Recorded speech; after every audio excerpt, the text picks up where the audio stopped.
الحمد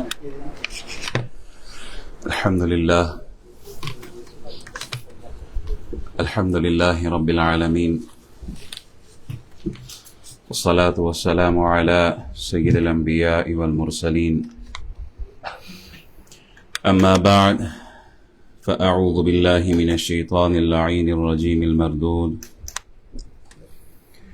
بسم الله الرحمن الرحيم. قال الله تبارك وتعالى في الكلام المجيد بعد أعوذ بالله من الشيطان الرجيم. بسم الله الرحمن الرحيم. ولا تقولوا لمن يقتل في سبيل الله أموات بل أحياء ولكن لا تشعرون. وَلَنَبْلُوَنَّكُمْ بِشَيْءٍ مِّنَ الْخَوْفِ وَالْجُوعِ وَنَقْصٍ مِّنَ الْأَمْوَالِ وَالْأَنفُسِ وَالثَّمَرَاتِ وَبَشِّرِ الصَّابِرِينَ الَّذِينَ إِذَا أَصَابَتْهُم مُّصِيبَةٌ قَالُوا إِنَّا لِلَّهِ وَإِنَّا إِلَيْهِ راجعون.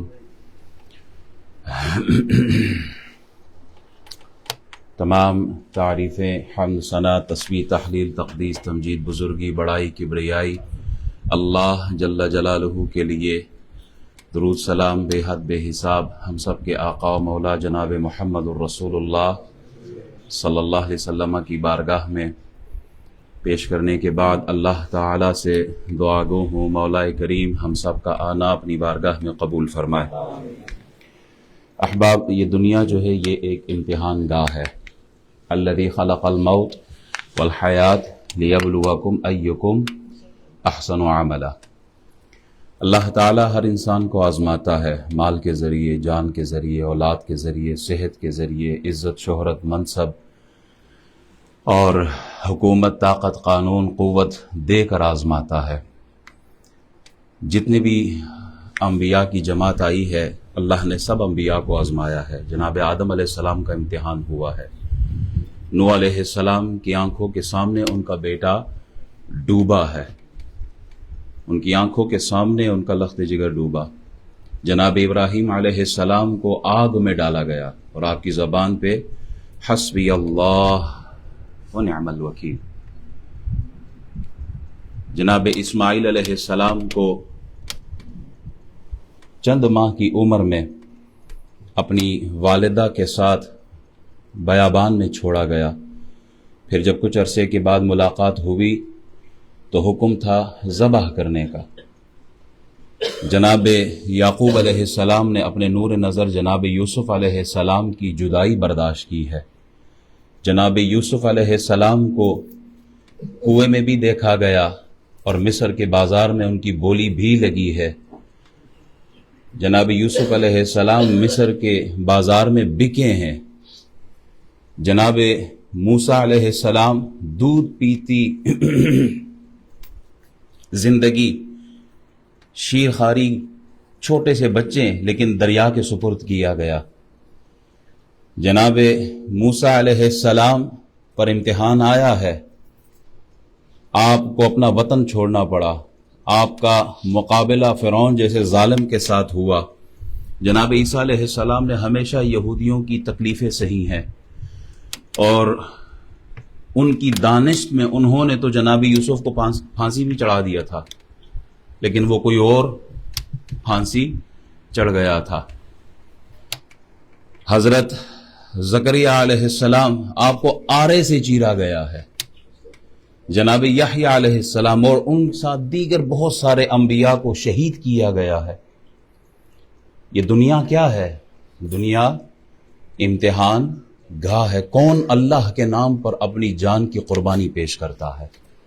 مال و زر کے لیے نہیں، دنیا کے لیے نہیں، جاہ و حشمت کے لیے نہیں، زمین جائیداد سلطنت کے لیے نہیں، اللہ کی رضا کے لیے کون اپنی جان کا نذرانہ پیش کرتا ہے تاکہ اللہ راضی رہے. جناب محمد الرسول اللہ صلی اللہ علیہ وسلم ہمارے پیارے نبی، رؤوف الرحیم نبی، ہم سب کے مشفق محبت کرنے والے نبی جناب محمد الرسول اللہ صلی اللہ علیہ وسلم نے دیگر تمام انبیاء سے زیادہ امتحانات کا سامنا کیا ہے، مشقتوں کا سامنا کیا. بچپن میں ہی ماں باپ کا سایہ جو تھا وہ اٹھا لیا گیا. نبی علیہ الصلاۃ والسلام نے یتیمی کے حال میں پرورش پائی ہے. طائف میں آپ کو لہو لہان کر دیا گیا. نبی علیہ الصلاۃ والسلام احد میں شدید زخمی ہوئے ہیں. رسول اللہ صلی اللہ علیہ وسلم کو خیبر میں زہر دیا گیا ہے. رسول اللہ صلی اللہ علیہ وسلم کو اپنے وطن مکہ سے ہجرت کرنے پر مجبور کیا گیا. کیوں؟ یہ ایک امتحان گاہ ہے. یہ دنیا کی زندگی ایک امتحان گاہ ہے. رسول اللہ صلی اللہ علیہ وسلم کی امت میں دین کی خاطر، اسلام کی خاطر سب سے پہلے صحابہ کی جو جماعت ہے، اس میں قربانی دینے والی ایک خاتون ہے. اسلام کے لیے سب سے پہلا خون کا قطرہ دینا یہ کس کے حصے میں آیا؟ ایک خاتون کے حصے میں، جس کا نام حضرت سمیہ رضی اللہ تعالی عنہا ہے. اسلام کی خاطر سب سے پہلے جنگ جو ہوئی، اسے جنگ بدر کہا جاتا ہے. جنگ بدر کے حوالے سے رسول اللہ صلی اللہ علیہ وسلم فرماتے ہیں میری امت میں سب سے اونچا مقام، امت میں وہ قیامت تک آنے والے لوگ، لاکھوں کروڑوں اربوں انسانوں میں جو سب سے بلند درجہ ہے وہ کن کا؟ کہا وہ 313 جو بدر میں شامل ہوئے.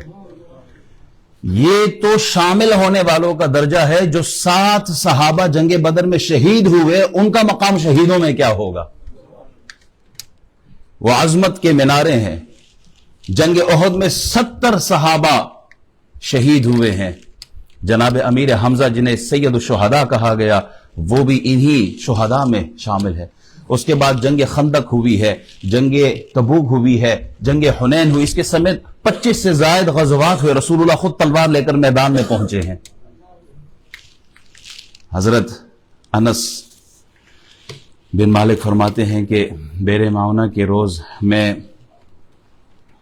حضرت حرام بن ملحان جو کہ ان کے ماموں بھی تھے رشتے میں، ان کو دیکھا جب ان کو نیزہ مارا گیا نا، حضرت حرام بن ملحان جب انہیں نیزہ مارا گیا تو خون نکلا، نیزہ آر پار ہوا. خون لے کے آپ نے اپنے چہرے پہ ملا اور اپنے سر پہ ملا، اور جملہ کیا کہا؟ فزت ورب الکعبہ، کعبے کے رب کی قسم ہے میں کامیاب ہو گیا. خلفائے راشدین میں سب سے پہلے جو مظلوم شہادت ہے وہ فاروق اعظم رضی اللہ تعالیٰ عنہ کی ہے. حضرت فاروق اعظم رضی اللہ تعالیٰ عنہ کو مسجد نبوی کے مصلی امامت پر شہید کیا گیا ہے. آپ کا جو قاتل تھا ابو لولو فیروز، پہلے ہی دھمکی دے دی تھی کہ میں آپ کو قتل کرنے والا ہوں. آپ نے باوجود یہ کہ اتھارٹی آپ کے پاس تھی، قانون، قدرت، طاقت سب آپ کے پاس تھی، باوجود اس کے آپ نے نوٹس نہیں لیا. دوسری مظلوم شہادت حضرت عثمان غنی رضی اللہ تعالیٰ عنہ کی ہے. ان کے گھر کے جو ارد گرد 40 دن تک محاصرہ کیا گیا تھا، 40 دن پانی بند کیا گیا تھا. مولا علی نے پیغام بھیجا نا، آپ ذرا حکم کریں، آپ اجازت دیں تو ان بلوائیوں کو ہم ادھر ہی کچل دیں، مسل کے رکھ دیں ان کو. آپ نے فرمایا نہیں، حرم رسول، یہ شہر مدینہ ہے، یہاں خون کا قطرہ میری وجہ سے نہیں بہنا چاہیے. آپ نے شہادت کا جو تمغہ ہے وہ اپنے سینے پہ تو سجا لیا، لیکن رسول اللہ کے شہر میں خون ریزی نہیں ہونے دی ہے. اسی طرح حضرت علی رضی اللہ تعالی عنہ مسجد کی طرف تشریف لے جاتے ہوئے شہید کیا گیا. ان کو بھی، آپ کو بھی حضور علیہ الصلوۃ والسلام نے پہلے سے بتا دیا تھا کہ اس شخص کا حلیہ کیا ہوگا، کس طرح کا جسم و جسمانیت رکھنے والا ہوگا. حضرت علی اس کو پہچانتے تھے اور پوچھتے بھی تھے کیا ارادہ ہے، کب کرنے والے ہو اپنا کام، کب میرے چہرے کو یعنی داڑھی کو سرخ کرو گے. لوگوں نے کہا حضرت آپ کو اتنا پکا یقین ہے کہ یہ آپ کا قاتل ہے تو آپ اس کو قتل کیوں نہیں کر دیتے، پہلے ہی مار دیں اس کو. تو حضرت علی رضی اللہ تعالیٰ عنہ فرماتے ان قتلتہ فمن یقتل لی، اگر میں اس کو قتل کر دوں گا تو پھر مجھے کون قتل کرے گا. یہ شہادت گاہ الفت میں قدم رکھنا ہے. لوگ سمجھتے ہیں آسان ہے مسلمان ہونا.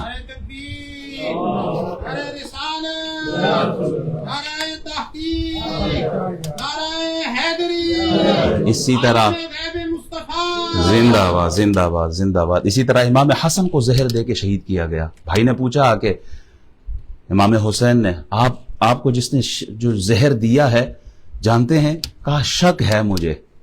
نام بتا دے. کہا نہیں شک ہے. اللہ غنی. شک کی بنیاد پر کسی کو قتل نہیں. اگر وہ مجرم ہے اللہ اس کو قیامت کے دن سزا دے گا, اور اگر وہ مجرم نہیں ہے تو پھر میں کسی بے گناہ کا نام نہیں لے سکتا. یہ سلسلہ اللہ کی رضا کے لیے جان کی قربانی کا یہ ختم نہیں ہوا, یہ صبح محشر تک چلتا رہے گا. اسلام کی خاطر, اللہ کی رضا کی خاطر, دین کی خاطر, قرآن کی خاطر, رسول اللہ کی ناموس کی خاطر حضور کے امتیوں میں سے کلمہ گو مسلمان اپنی جان کا نذرانہ پیش کرتے رہیں گے. امام حسین نے کربلا میں نہ صرف خود بلکہ اپنے 6 مہینے کے بچے کی قربانی پیش کی ہے. زخم پہ زخم کھا کے جی, اپنے لہو کے گھونٹ پی, یہ آہ نہ کر لبوں کو سی, یہ عشق ہے دل لگی نہیں ہے. اسلام کے لیے قربانی اسلام مانگتا ہے. حسب الناس ان یترکوا ان یقولوا آمنا وهم لا یفتنون. کیا کہتے ہو تم, صرف کلمہ پڑھ لیا باقی کوئی نہیں؟ امتحان آئے گا. کیوں؟ کہا یہ دنیا جو ہے یہ امتحان گاہ ہے, یہ آخرت کی کھیتی ہے. جو یہاں بوگے آخرت میں وہی کاٹو گے. قیامت کے دن حساب ہوگا, نیکی اور بدی کا حساب ہوگا, سچ اور جھوٹ کا حساب ہوگا, اچھائی اور برائی کا حساب ہوگا, غلط اور صحیح کا حساب ہوگا. سچ اور جھوٹ کا حساب ہوگا. کس کے ساتھ کھڑے تھے تم؟ سچائی کے ساتھ تھے یا برائی کے ساتھ تھے؟ جھوٹ کے ساتھ تھے, باطل کے ساتھ تھے, یزید کے ساتھ تھے, کس کے ساتھ کھڑے تھے؟ حضور شیخ العالم پیر علاؤ الدین صدیقی رحمۃ اللہ علیہ ایک جگہ خطاب فرما رہے تھے امام حسین کی ذات کے حوالے سے. تو یزیدی فطرت, یزیدی سوچ, یزیدیت اور ظلم کے پیروکار وہ کھڑے ہونے کہا ہم آپ سے مناظرہ کریں گے. کس بات پر مناظرہ کرنا ہے؟ کہ جی یزید حق پر تھا. آپ نے فرمایا مناظرہ ہو گیا, ہاتھ اٹھاؤ دعا کرو. انہوں نے کہا کہ مناظرہ ہویا کوئی نہیں, تساں ہاتھ اٹھا کے دعا مانجے سے مناظرہ ہونا؟ آپ نے فرمایا مناظرہ ہو گیا ہے, ہاتھ اٹھاؤ سارے دعا کرو. کیا دعا کرنی ہے؟ اللہ ہمیں امام حسین کے ساتھ اٹھانا اور اس کو یزید کے ساتھ اٹھانا. وہ آگے سے کہتا نہ بھائی نا, اے مناظرہ نہیں, میں بھی حسین کے ساتھ کھڑا ہونا چاہتا ہوں. کس کے ساتھ کھڑے ہو, کس صف میں کھڑے ہو, کس کی بولی بول رہے ہو؟ سچائی کے 4 مرحلے ہیں. سچائی کے 4 مرحلے. معرفت ہے, ایمان ہے, عدل ہے, وفا ہے. معرفت جاننا, سچائی کا پہلا مرحلہ معرفت ہے. انسان پہچانے کہ سچ کیا ہے, جھوٹ کیا ہے. علم حاصل کرنے کا ایک مقصد یہ ہوتا ہے کہ آدمی صحیح اور غلط میں, سچے جھوٹے میں, حق اور باطل کے درمیان وہ تمیز کر سکے, وہ فرق کر سکے. اللہ فرماتا ہے الذین آتیناہم الکتاب یعرفونہ کما یعرفون ابناءہم.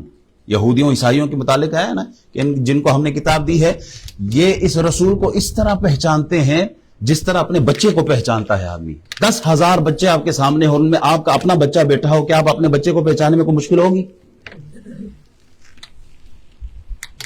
10,000 بچہ ہو, ان کی شکلیں آپ کو دکھائی جائے اور اس میں آپ کا ایک بچہ بھی موجود ہو, اپنے بچے کو پہچاننے میں کوئی مشکل ہے؟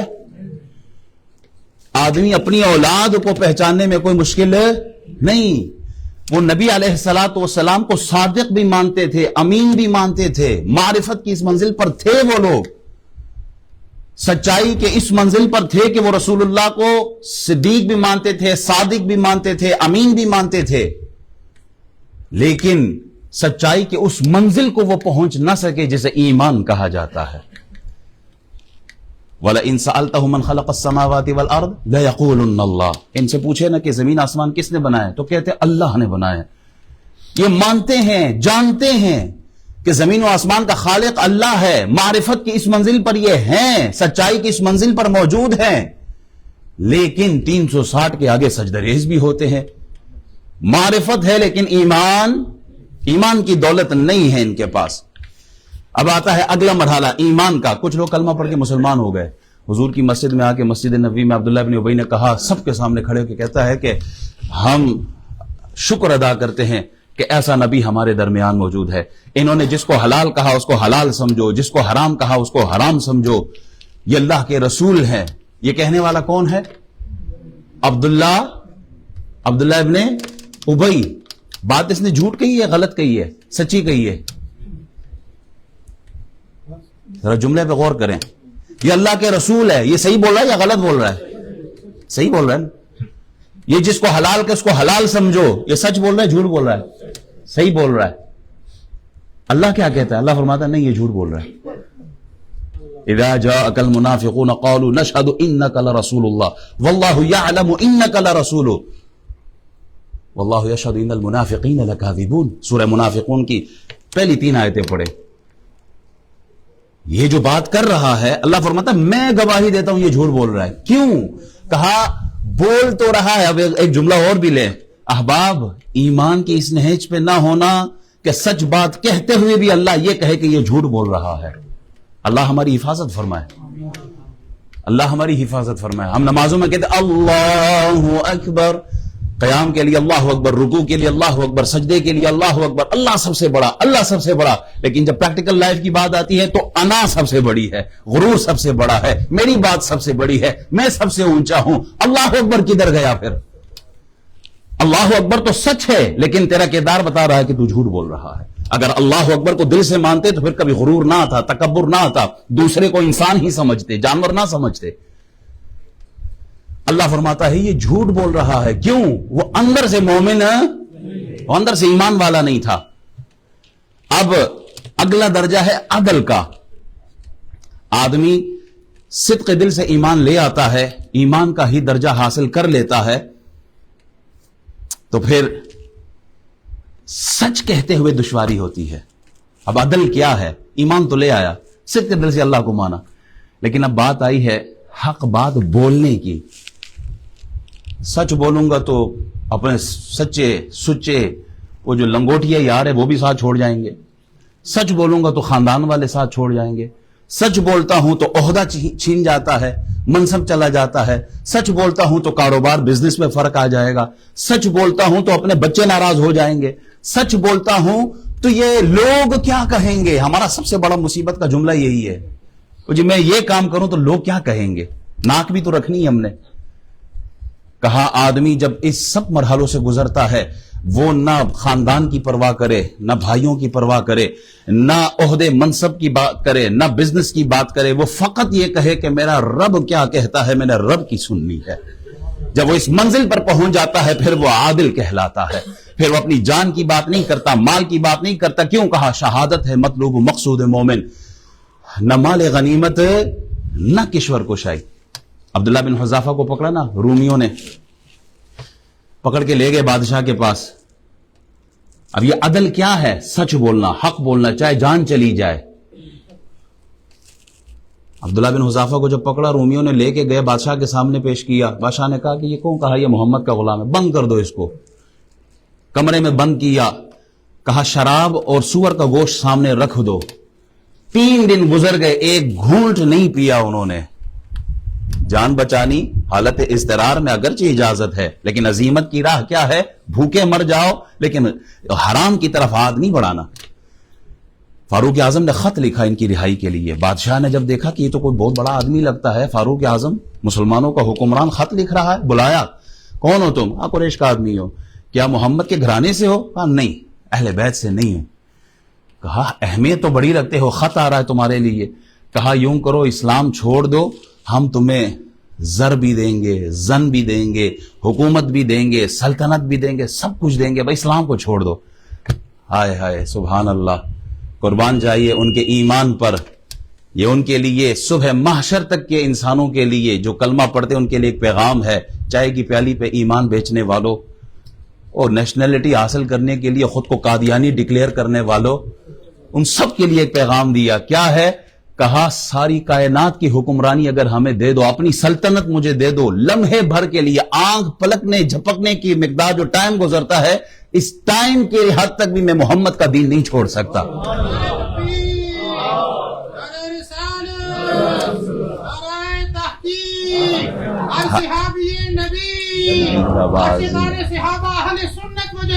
زندہ باد زندہ باد. بادشاہ نے وہ بلتا ہوا تیل رکھا، ایک مسلمان کو گرایا. اب ان کی باری آئی، ان کی آنکھوں سے آنسو جاری ہو گئے. بادشاہ سمجھ گیا کہ ڈر گئے. بلایا. کہا ڈر گئے ہو جان کے لیے؟ کہا نہیں، میں تو یہ سوچ رہا ہوں اے اللہ جتنے میرے جسم پر بال ہے اتنی تو مجھے جانے دیتا، میں ہر جان تیرے نام پہ قربان کرتا۔ یہ تو ایک جان ہے، ابھی چلی جائے گی، جسم سے جدا ہو جائے گی، میں تو چاہتا ہوں مجھے اتنی جانیں ملے جتنے میرے وجود پر بال ہے، اور میں ہر جان کو اللہ کی رضا کی خاطر قربان کروں۔ شہادت ہے مطلوب و مقصود مومن، نہ مال غنیمت نہ کشور کشائی۔ بادشاہ نے ایک اور پیشکش کی، کہا میں اپنی بیٹی تیرے نکاح میں دے دوں گا، آدھی سلطنت تجھے دوں گا، جو تو کہے گا وہ میں مانوں گا، بس چھوڑ دے، اسلام چھوڑ دے۔ آپ نے کہا تو میرے وجود کے ٹکڑے ٹکڑے کر، میرے جسم کو آگ میں جلا دے، لیکن میں پھر بھی کلمہ لا الہ الا اللہ محمد الرسول اللہ کو نہیں چھوڑ سکتا۔ بادشاہ بڑا متاثر ہوا، کہا ٹھیک ہے چھوڑ دوں گا، میرے ماتھے کو بوسہ دے دے۔ کہا نہیں دے سکتا، نہیں دوں گا۔ کہا 80 مسلمانوں کو رہا کر دوں گا، آپ بوسہ دے دے۔ فوراً گئے، ماتھے پہ کس کیا، بادشاہ نے 80 مسلمانوں کو بھی چھوڑا اور ان کو بھی چھوڑ دیا۔ فاروق اعظم کی بارگاہ میں پہنچتے ہیں، فاروق اعظم کو قصہ سنایا، فاروق اعظم اٹھے، کہا حق ہے مسلمانوں کا کہ یہاں تجھے بھی بوسہ دے۔ فاروق اعظم نے بوسہ دیا۔ یہ واقعہ کیوں سنا رہا ہوں؟ اسلام کے لیے قربانی پیش کرنا یہ ان لوگوں کا کام ہے جو اللہ رسول سے محبت کرتے ہیں، جن کی نظر مال پر نہیں، جن کا مطمع نظر دولت نہیں، جن کی نظر اللہ اور اس کے رسول کی رضا پر ہو۔ طارق بن زیاد اسپین کے ساحل پر کھڑے ہو کے مسلمانوں سے خطاب کرتے ہیں، کہتے ہیں وہ لوگوں، اے میرے ساتھیوں مجھے بتاؤ، ہم نے اپنے وطن کو چھوڑا، ہزاروں میل یہاں دور آئے ہیں، بچوں کو چھوڑا، ماں باپ کو چھوڑا، سب کچھ چھوڑ دیا، کس لیے؟ جاہ و حشمت کے لیے، مال و دولت کے لیے، سلطنت کے لیے، حکومت کے لیے؟ نہیں، کہا اللہ کی عزت کی قسم ہم یہاں اسپین آئے ہیں تو اللہ کی رضا کی خاطر جام شہادت نوش کرنے کے لیے اور اسلام کا جھنڈا بلند کرنے کے لیے ہم آئے۔ ہماری نظر دنیا پر نہیں، ہماری نظر آخرت پر ہے۔ فاروق اعظم کے دور میں جب رومیوں کو شکست ہوئی تو بادشاہ نے خط لکھا اپنے کمانڈر کو کہ تمہیں کیا ہو گیا ہے، تمہاری تعداد زیادہ، اسلحہ زیادہ، طاقت زیادہ، پھر بھی تم شکست پہ شکست کھا رہے ہو؟ تو آگے سے کمانڈر لکھتا ہے کہ وجہ یہ نہیں ہے، اس میں کوئی شک نہیں ہے، مسلمان تعداد میں کم ہے، مسلمانوں کے پاس اسلحہ نہیں ہے، لیکن جہاں طاقت کی بات ہے تو اللہ کی عزت کی قسم وہ اپنے خدا کو پکار کے کہتا ہے کہ ایک محمد کا غلام ہمارے 100 رومی فوجیوں کے برابر ہے۔ ہم زندہ رہنے کے لیے لڑتے ہیں، وہ شہادت کا تمغہ پانے کے لیے لڑ رہے ہوتے ہیں۔ ہم زندگی کے لیے لڑتے ہیں، وہ موت کے لیے لڑ رہے ہیں۔ مسلمان کی نظر شہادت پر ہے۔ میدان احد میں انس بن نضر حضرت سعد بن معاذ سے کہتے ہیں، اے سعد بن معاذ، اللہ کی قسم مجھے احد پہاڑ سے جنت کی خوشبو آ رہی ہے۔ اور پھر دیکھا گیا انس بن نضر کے جسم کے ٹکڑے ٹکڑے ہوئے، پہچاننے کے قابل نہیں، کوئی پہچان نہیں پا رہا کہ یہ کون ہے۔ آخر میں انس بن نضر کی بہن آتی ہے اور انگلی کے پورے سے اپنے بھائی کو پہچان لیتی ہے کہ یہ لاشا میرے بھائی کا پڑا ہوا ہے۔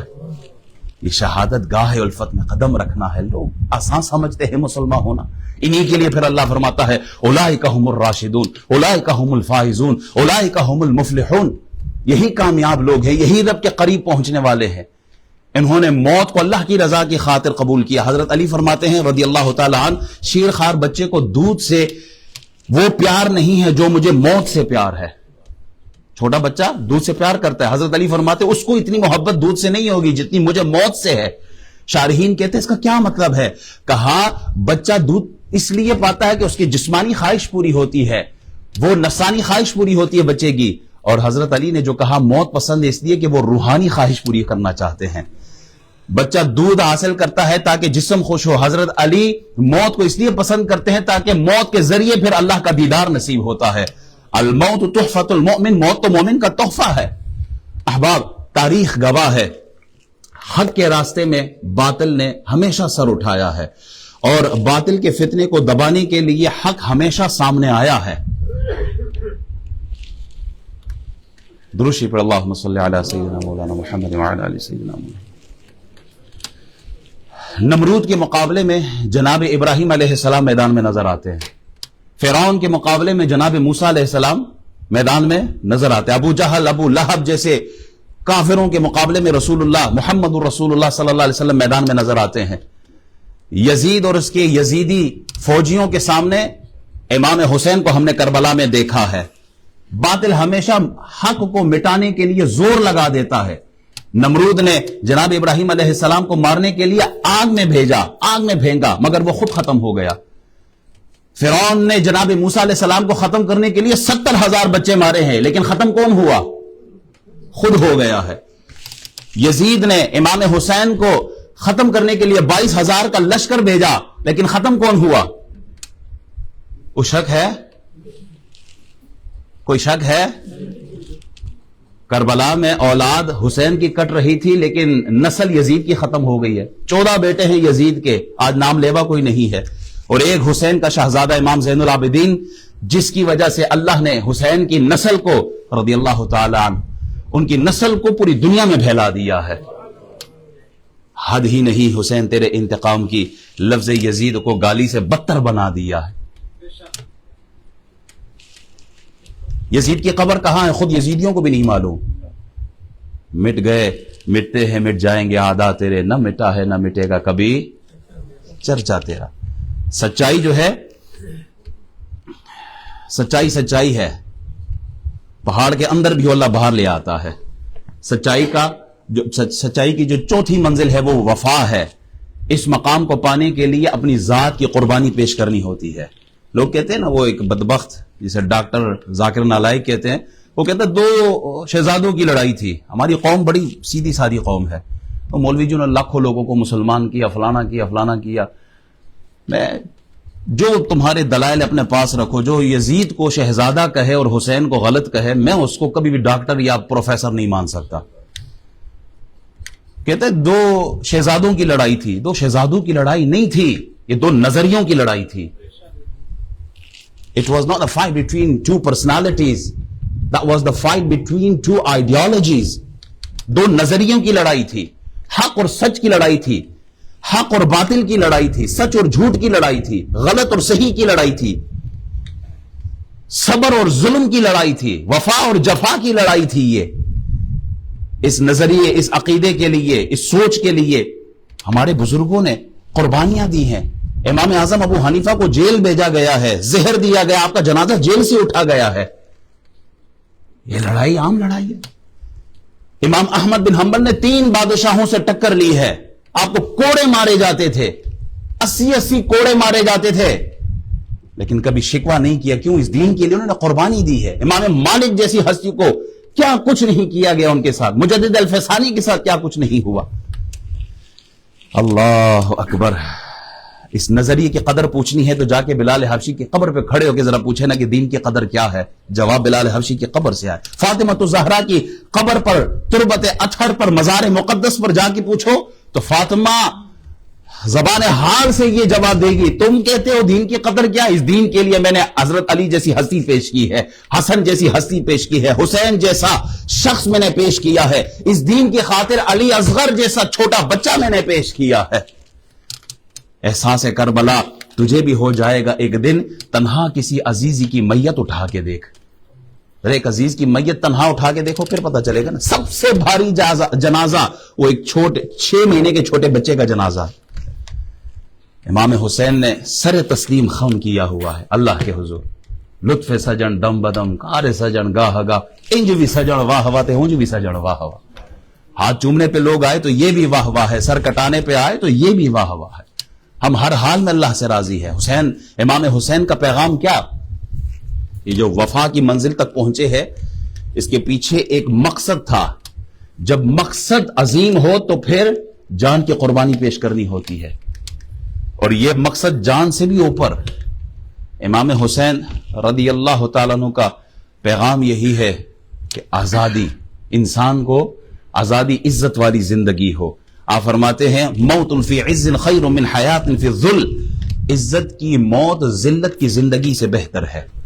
نہ سر جھکا کے جیے، نہ منہ چھپا کے جیے، ستمگر کی نظروں سے نظریں ملا کے جیے۔ ہم اگر 2 دن کم جیے تو اس میں حیرت کیا، ہم ان کے ساتھ کھڑے تھے جو شمع جلا کے جیے، ہم ان کے ساتھ، ہم ابو بکر کے ساتھ کھڑے تھے، ہم فاروق اعظم، ہم عثمان غنی، ہم مولا علی، ہم امام حضرت امیر معاویہ کے ساتھ کھڑے تھے، ہم حق کے ساتھ کھڑے۔ امام حسین یہی پیغام دے رہے ہیں صبح قیامت تک کے انسانوں کے لیے، میں نے جان قربان کی ہے نا، میں نے بچوں کی قربانی دی، بھائیوں کی قربانی دی، رشتہ داروں کی قربانی دی، ساتھیوں کی قربانی دی ہے، کربلا کی زمین کا ہر ذرہ ذرہ یہ پیغام دے رہا ہے کہ اسلام کی خاطر سر کٹتا ہے تو کٹ جائے، لیکن باطل کے سامنے سر جھکنے نہ پائے۔ نعرہ تکبیر، نعرہ رسالت، نعرہ تحقیق، کنبہ کٹتا ہے، فطرت مصطفیٰ، جمیع شہداء اسلام، زندہ باد زندہ باد۔ کنبہ کٹتا ہے تو کٹ جائے، لٹ جائے، لیکن عشق مصطفیٰ کا خزانہ ہاتھ سے نہیں جانا چاہیے۔ بازو کٹتے ہیں تو کٹ جائے، لیکن اسلام کا جھنڈا جو ہے وہ نیچے نہیں آنا چاہیے۔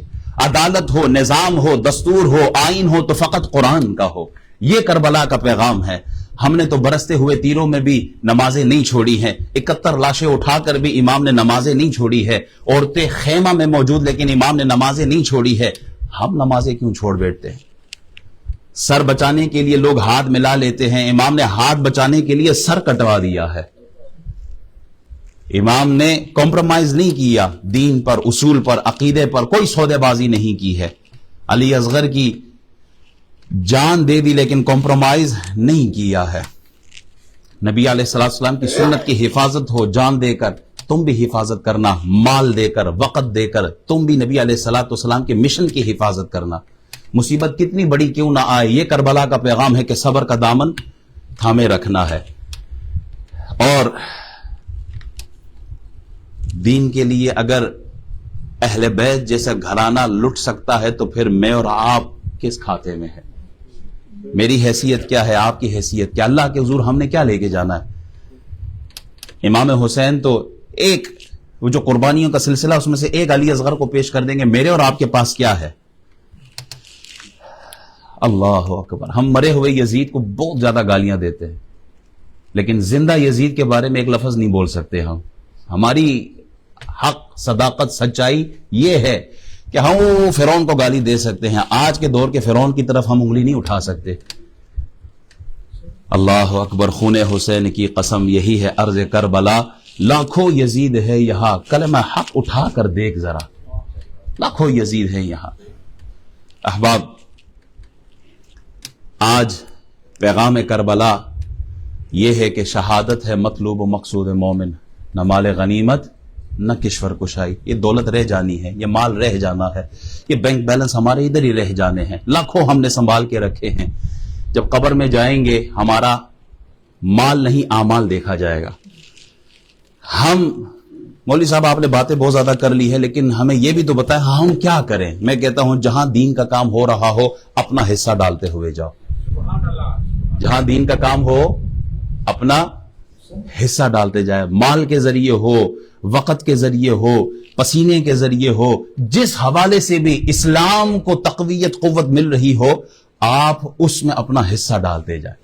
کل بروز محشر یہ تو کہہ سکتے ہیں اللہ اور تو کچھ ہمیں نہیں ملا، ہم میدان کربلا میں تو نہیں تھے، لیکن جب ضرورت پڑی دین کو، اسلام کو، اسلام کی آبیاری کے لیے، اسلام کی ترویج و اشاعت کے لیے، اسلام کی سربلندی کے لیے جب آواز اٹھائی گئی کہ ہمیں مال کی ضرورت ہے، میں نے مال اپنا پیش کر دیا ہے۔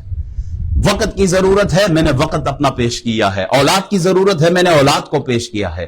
ہمارے اسی مڈلزبرا میں الحمدللہ ایک نئی مسجد بننے والی ہے۔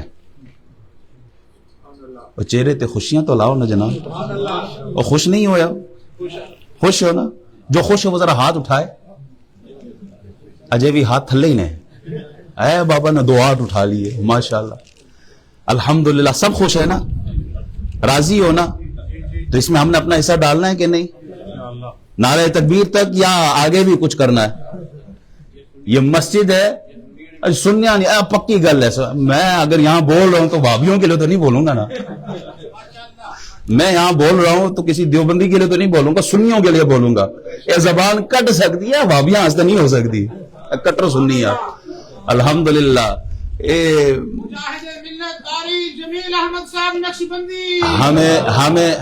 ہمیں اس وقت اہل سنت کو پروموٹ کرنا ہے۔ آپ کا عقیدہ بچا ہوگا، آپ کی آخرت بچ جائے گی۔ آپ کا عقیدہ گیا تو آپ کی آخرت گئی ہے۔ ہم الحمدللہ یہاں اس ٹاؤن میں مڈلزبرا میں دی ایونیو پر ہے، مسجد بننے والی ہے، اس کے لیے آپ کے تعاون کی ضرورت ہے۔ ایک لمحے کے لیے سوچا اگر امام حسین بلاتے آؤ کربلا کی طرف، ہمارا کیا حال ہوتا؟ مال وہاں جان نہیں، یہاں مال کی ضرورت ہے. یہ مال آپ سے ویسے بھی رہ جانا ہے، یقین کرے رہ جانا ہے، کفن میں کوئی جیب نہیں ہے. تو انشاءاللہ اس مقصد کے لیے جس بھائی نے بھی تعاون کرنا اور ضرور کرنا ہے، کیونکہ مسجد ایک آدمی کی نہیں ہو سکتی، اور یہ جو مسجد بننے والی ہے یہ کسی کی پرسنل پراپرٹی نہیں ہے، یہ کمیونٹی کی ہوگی انشاءاللہ. جس ساتھی نے خدمت کرنی ہے وہ 3 حضرات، حضرت علامہ مولانا خالد حسین نشاہی صاحب سے رابطہ کریں، ہمارے عبدالقیوم صاحب حاجی علی اکبر صاحب کے صاحبزادے ہیں، ان سے رابطہ کریں، اور ہمارے کمیٹی کے ساتھی حاجی جابر صاحب، ان سے رابطہ کریں. یہ 3 احباب ہے، کوئی سوال پوچھنا ہو، مال دینا ہو، کسی بھی حوالے سے ہو تو ان سے رابطہ کریں.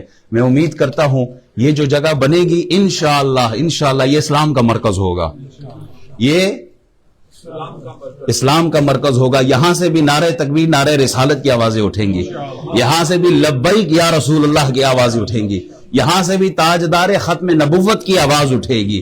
تو جہاں رسول اللہ کے ختم نبوت کی بات ہو، ناموس رسالت کی بات ہو، قرآن کی حرمت کی بات ہو، اللہ کے اور رسول اللہ کے فرامین کی بات ہو، وہاں اگر ہم اپنا حصہ ڈالیں گے تو میں یہ سمجھتا ہوں یہ ہماری خوش قسمتی ہے کہ اللہ نے ہمیں چنا ہے اس کام کے لیے. بادشاہ کی خدمت کرتے ہوئے کوئی غلام یہ نہ سوچے کہ میں بادشاہ کی خدمت کرتا ہوں، بلکہ یہ سوچے کہ میں خوش قسمت ہوں، بادشاہ نے مجھے چنا ہے اپنی خدمت کے لیے. تو ہم اگر اس دین کے خاطر مال پیش کریں گے، مجھے اللہ کی ذات سے امید ہے قیامت کے دن مال کے بارے میں سوال ہوگا کہ مال کدھر سے کمایا تھا، وہ کدھر لگایا. یہ لگانے والی بات جہاں آئی ہے تو آپ کہہ سکو گے اللہ، مسجد کے ممبر سے یہ آواز اٹھی تھی کہ ہمیں دین کی خاطر مسجد کے لیے قربانی مال کی چاہیے، اللہ میں نے اپنی تجوری خالی کر کے رکھ دی ہے اس کے لیے. اللہ میں نے تیری دین کی خاطر، تیری رضا کی خاطر میں نے اپنا سارا مال قربان کیا ہے. انشاءاللہ آگے آنے والے جمعوں میں بھی تذکرہ ہوگا. امید کرتا ہوں یہ پیغام، یہ درد دل سب تک پہنچ چکا ہے کہ ہم نے اپنی مساجد کو، اپنے مراکز کو، اپنے عقیدے کو پروموٹ کرنا ہے. ہم نے اگر مال دینا ہے تو ایسی جگہ مال نہ دے کہ کل پچھتائیں کہ جہاں سے رسول اللہ کی حرمت پر، ناموس پر انگلیاں اٹھ رہی تھی اس مرکز کو ہم نے آباد کیا، یا جہاں رسول اللہ کے عشق کے ترانے پڑے جا رہے تھے ہم نے وہاں خدمت کی ہے دین کی. اللہ ہم سب کو دین متین پر جان کی، مال کی، عزت آبرو سب کچھ قربان کرنے کی توفیق عطا فرمائے. واخر دعوانا الحمدللہ رب العالمین.